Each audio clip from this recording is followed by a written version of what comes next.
Well, we wrote Your Money, Your Life we started in 1989. It was one particular era.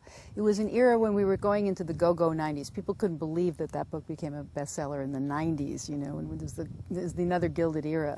But we were writing it actually for this time. We were writing it to prepare as many people as possible to be living within their means, to be out of debt, to have some savings, to be free, and to be unconstrained spiritually, emotionally, to be able to live the lives that they chose rather than the lives that they had to, because we knew we needed a lot of people sane and balanced and secure in these times, because in these times the walls are coming in. We are feeling the constraints.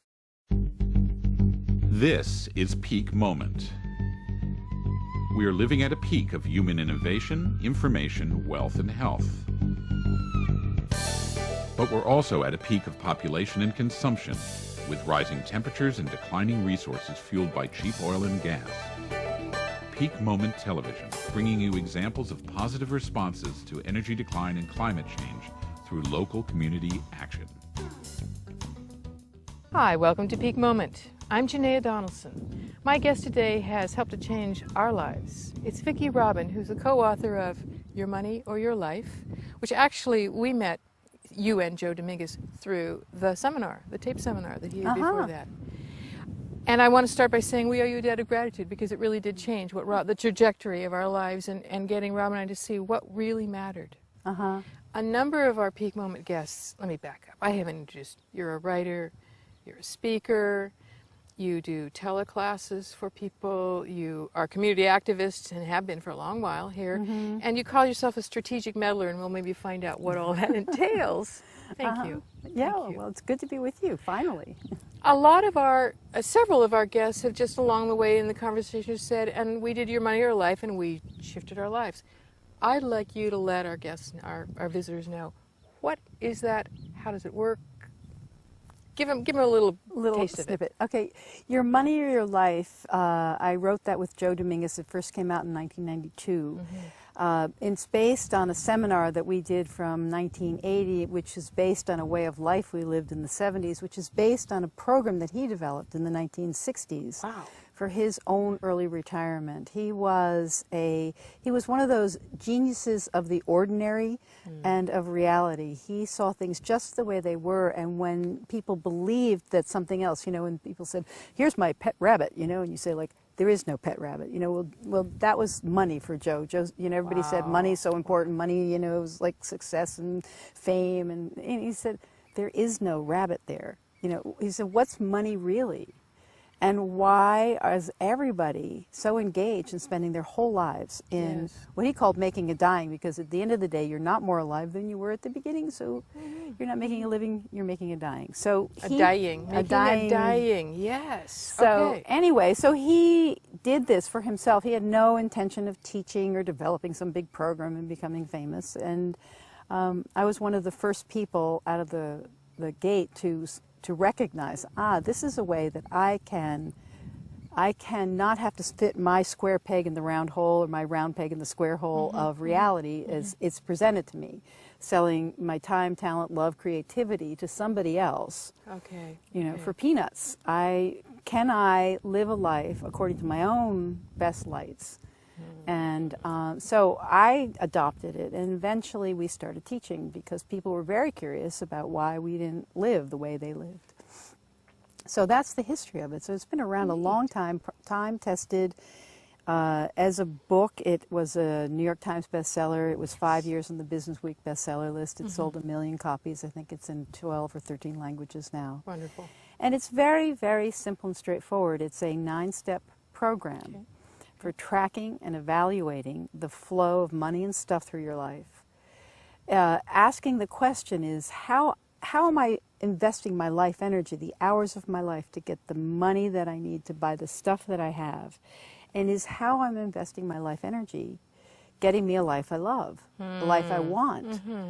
Is the game worth the candle? And it's a systematic way to ask that question. It's not just some sort of, you go off for a weekend with your journal and ask it.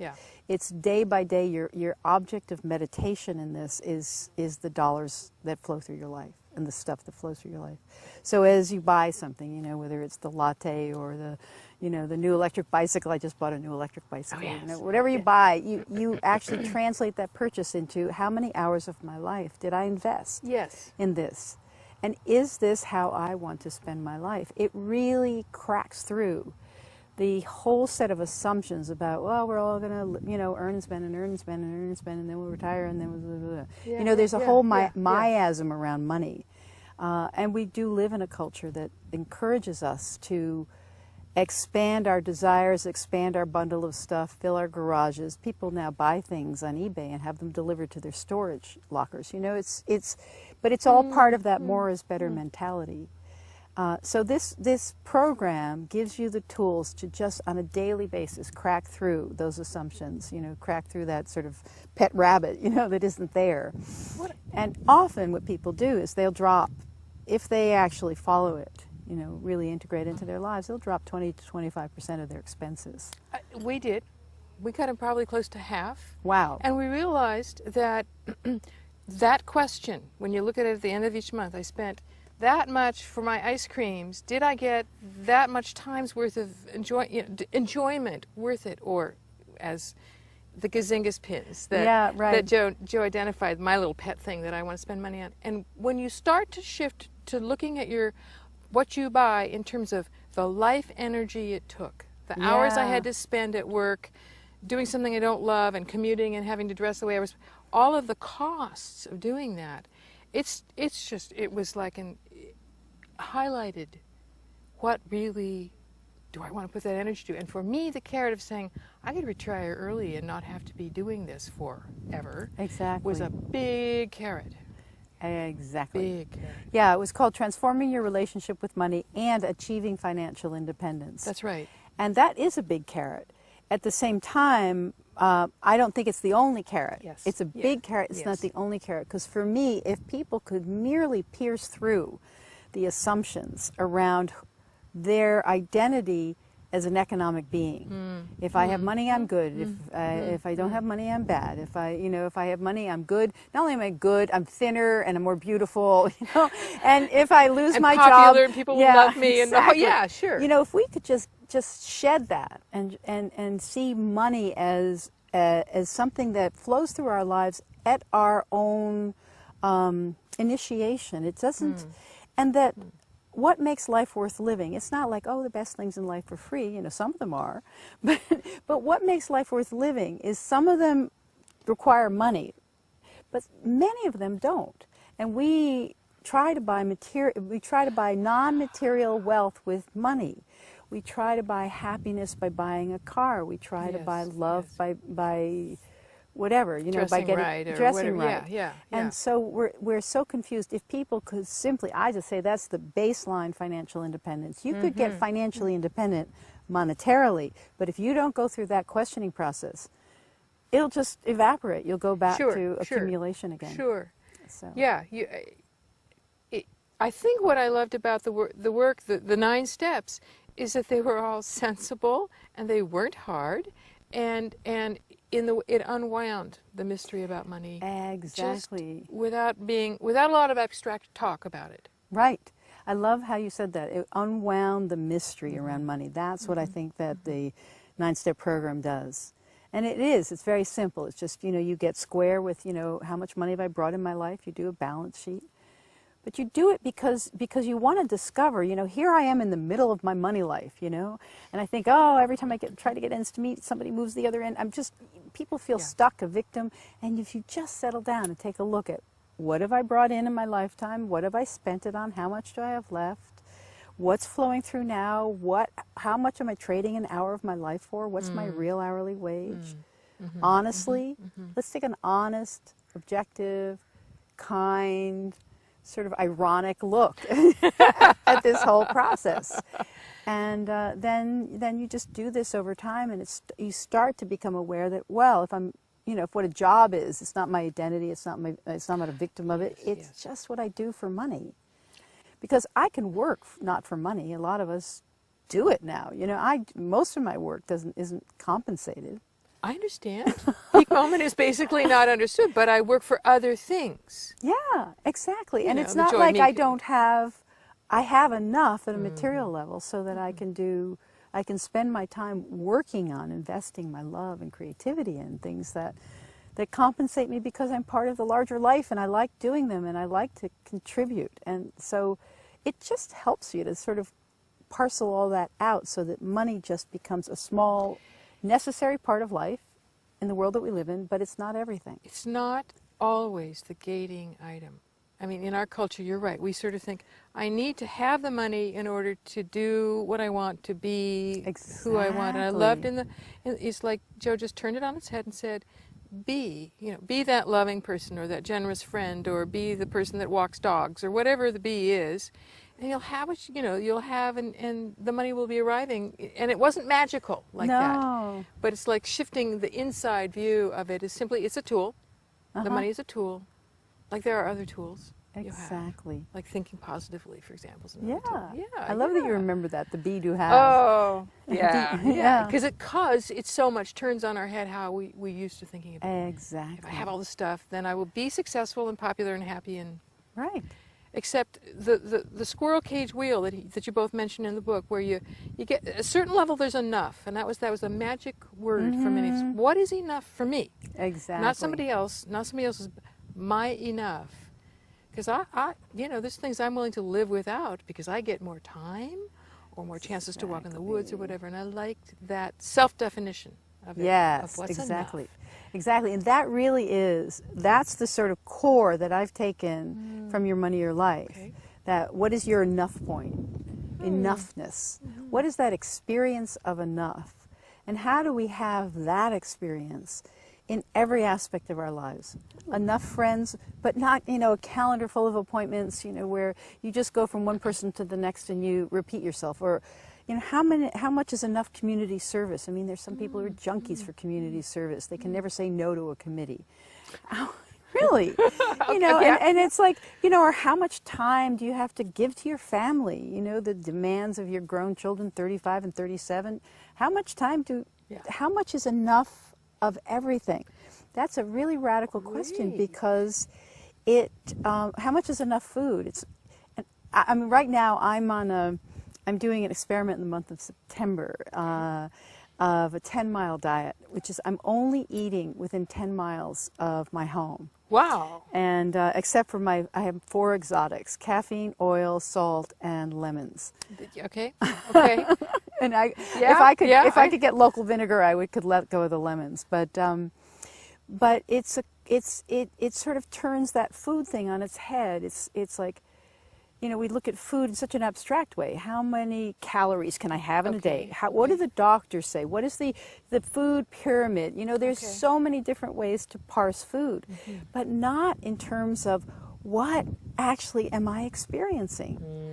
When am I full? What fills me? Where's your enough? What's my experience? Okay. And so I'm trying with taking the tools of Your Money, Your Life, which is simply tracking the flow. Now, it could be tracking the flow of money, stuff, but it could be time. People track time. Take a look, every 15 minutes or every half hour, whatever they do, they just start tracking. What am I doing with my time? Because people say, I have no time. I'm always so busy, I have no time. Yeah.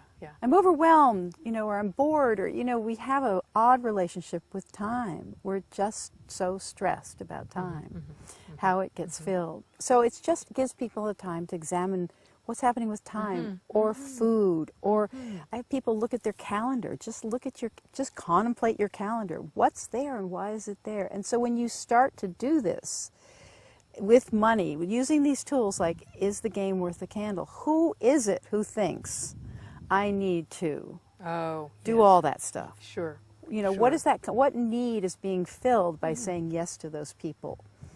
What need is being filled by, chowing down this food? What am I bringing to this situation? And so you start to wake up. Anything that's observed changes. I mean, this physics is telling us this. Sure. Observation Just by changes seeing it, reality. It's not the same. Yeah. Exactly. Yeah, So yeah. really setting up tools to observe what's going on in your life to see whether as I say, the life you're living is getting you, you know, the results that you want. I'm intrigued by your 10-mile diet because, of course, that's about eating local. Yeah. September's a good month. There's a lot of good harvests, and you live in a rural enough area where there's food here, which is very different from thinking about what's the composition of foods and so on. I'm curious what your sense, what's your experience of eating local is, or it's the so 10-mile great because diet. it started with a friend of mine who's a market gardener. Watched the takeoff on the Super Size Me, the Morgan Yeah. Spurlock thing. Yeah. And so she said, I should have somebody do Super Veggie Me, you know, I should like, and she was looking for somebody who would be willing for a month to be simply fed out of her garden. Wow. You know, the challenge for her, could I feed somebody, really? And nobody would do it because of their Gazinga spins, their Gazinga's foods, you know, Yes, the yes, Gazinga spin yes. is like, oh, I couldn't give up live wine, I without, couldn't live without yes, this or that or the yes. other thing. And so Yeah. I just said, sure, because it was so natural to me, because anytime you experiment with a constraint, you're going to discover something about yourself and life. Yes. Yes. So for me, a fast, you know, a fasting on anything is an opportunity to get really creative. And I think that pertains actually to the times we're living through, because we're now, I used to be characterized as somebody who taught about voluntary simplicity, but frankly, we're in that involuntary simplicity Yes, we time. are. People are Yes. being required to reconfigure their expectations of themselves, their expectations of others, expectations of life. They have to reconfigure their identity, as long as their identity is wrapped up in what they do and have. So we're in a big reconfiguration time, which is really based on the constraints of the moment. It's the economic constraints. Yes, yes. It's the resource flow constraints. Some people don't pay attention to it, but actually we are in a condition of overshoot on the planet. We're in a condition where we are using more every year than we have. We're going into ecological debt year by year. And it's like, you know, when you go into credit card debt, you know, year one, it seems to be working. You know, year two, it seems to be working. Yeah. But eventually you start to feel the edge of your known world, and you have no other tools to deal with it, because you've been living on borrowed time, borrowed credit, borrowed ecological reserves. So that's where we are. We are in this time when we're starting to face it, to experience, to feel the belt tightening, the natural belt tightening. You know, and climate change is it's a factor, but nobody quite knows how that's going to land. You don't know whether, you know, I picked the right place or not to settle. So in this era of constraint, what I love about this 10-mile diet is just my own experiment, but also it's a piece of examining how do we feel, what can happen for us at a creative level when we're in a condition of constraint. You know, when all you've got is zucchini. I mean, what can you do with zucchini? You know, rather than saying, "Oh God, all I have is zucchini," you say, "Oh man, I have this zucchini." I mean, right now I'm making. I realized going into this diet that what I needed was crunch. You know, like where are my crackers? So I'm doing dehydrating zucchini, and I call them Zackers. It's zucchini crackers, and. You know, so I'm drying them. You get your crunch. Yeah, they give you crunch, you know, and then I have Zookies, which is if I put a little honey, local honey on a Zacker, it's a Zookie. I love it. So it's all good, you know, and what I see in that, we can take the news of the constraints. I mean, life is built out of constraints. I mean, you look at the natural world, part of why plants grow in particular ways is because constraints of the sun or the soil or the water and nutrient, all of that. If we can be playful and creative with it, yes. I think that we're going to come up with some astounding solutions, responses that challenge us and are fun and interesting. And exactly. You know, we're going to grow spiritually, we're going to grow materially, we're going to grow in skills, and we're going to grow in community. I mean, just a 10-mile diet. Here you go. Yeah. So Tricia, my friend who's supplying me, we figure about 75% is just coming from her, and you know she's up late at night wondering like, can I feed Vicky? You know, it's like, and I think there's something to it, because some people say, oh, I want to grow all of my own food, but that's just an isolated experiment. What this is a relational. This is relational eating. So I located somebody who milks a cow in the area, and so I'm getting milk from that cow. And I located somebody who does beef in my area, so I'm getting, I have beef. So the cow, my milking day was the day after my diet started, you know, and it's like, I must have milk in my tea in the morning. That's like, and so what I had to do is I knew the person who lived across the street from me also got milk from that cow. So it forced me into a vulnerability in relationship with my neighbor. And I said, you know, hi, Sarah, can I, you know, borrow a pint of milk until tomorrow? I'll pay you back. And so that weaves, the vulnerabilities weave community. Nice It thought. does. And so really, you know, the community arises from, not from giving necessarily. Of course, givingness is important. It comes from the vulnerability of receiving, of being a receiver. It's a phenomenal thought. It's reciprocity. That starts the wheel of reciprocity going. And so this is what I talk about in Your Money, Your Life, about financial independence. I say the first layer is the liberation of the mind. The second layer is getting out of debt, because if you're in debt and you lose your job, everything else slides out. The third layer is having savings equal to 6 months of expenses, so that you have a buffer. And so when you are in that chamber between jobs, between identities, between things, you have something to tide you over. It's having reserves. And then the next layer is skills, what I'm talking about. We're going to learn how to make Zackers, you know, whatever, you know, or you know, I'm probably going to have chickens in my yard eventually, you know, just based on this. You start to learn how to take care of yourself. You start to learn, I probably could change that faucet washer myself. I probably could, you know, repurpose this you know, dress that I have as something else. I could probably do it. You start to see how you could apply your intelligence and creativity and talent to things. And then another layer of financial independence is community, because if you have networks of trade, then it's all about meeting needs. And as you said earlier, you know, we have this fixation on, I have a need, and between me, that need and me getting that need met is money. If I don't have money, I don't get that need met. Well, then you start to see that there's so many ways that you get your needs met. And it's through this reciprocity and capacity building, skillfulness, and that is the blessing. And of course, you know, the whole ideology of the industrial growth economy, most particularly in North America and the United States, has been to separate you from community. You know, like the economy grows, it's like, you know, a couple getting married, that helps the economy.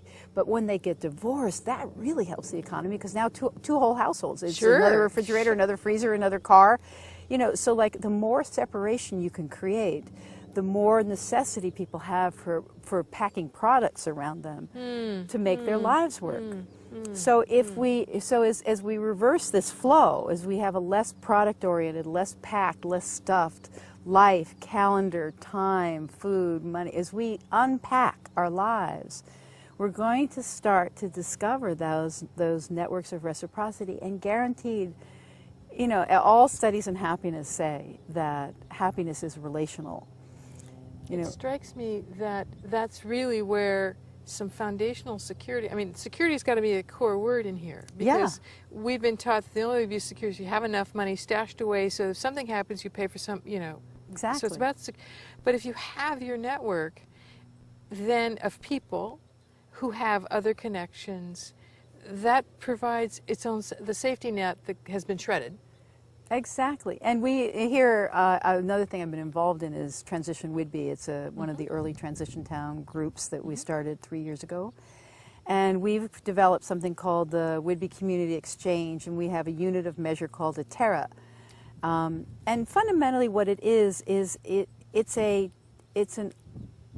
like an online trading network. You know, it's like you join the community, you join the Whidbey Community Exchange, and then you're in the trading network.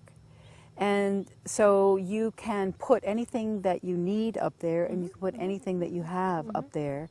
And people will go into the exchange and they think, God, I need a skill saw. Does anybody have a skill saw? And there's somebody there who's willing not to sell their skill saw, but to rent it out to you, and for X number of terras. so that you do that exchange, and then you go in and you register the exchange. So you go and pay somebody in the system, and you are ranked by other traders. How was that trade? Was it an honest trade? Was it a good trade? Did it work? Did it not work? And so we're building a trading system with this unit that, you can just... It's a fictitious, yeah. It's fictitious. It's sort of like based on $1, but not really. Yeah, yeah. And right now, it's very, it's about 150 people, I think, who are in that trading network. But as the constraints come in, yes, more and more people will discover that trading network. And people may not have dollars to have somebody build a sunroom on their house, but they could trade in teras. They don't have a job, they can't trade in dollars.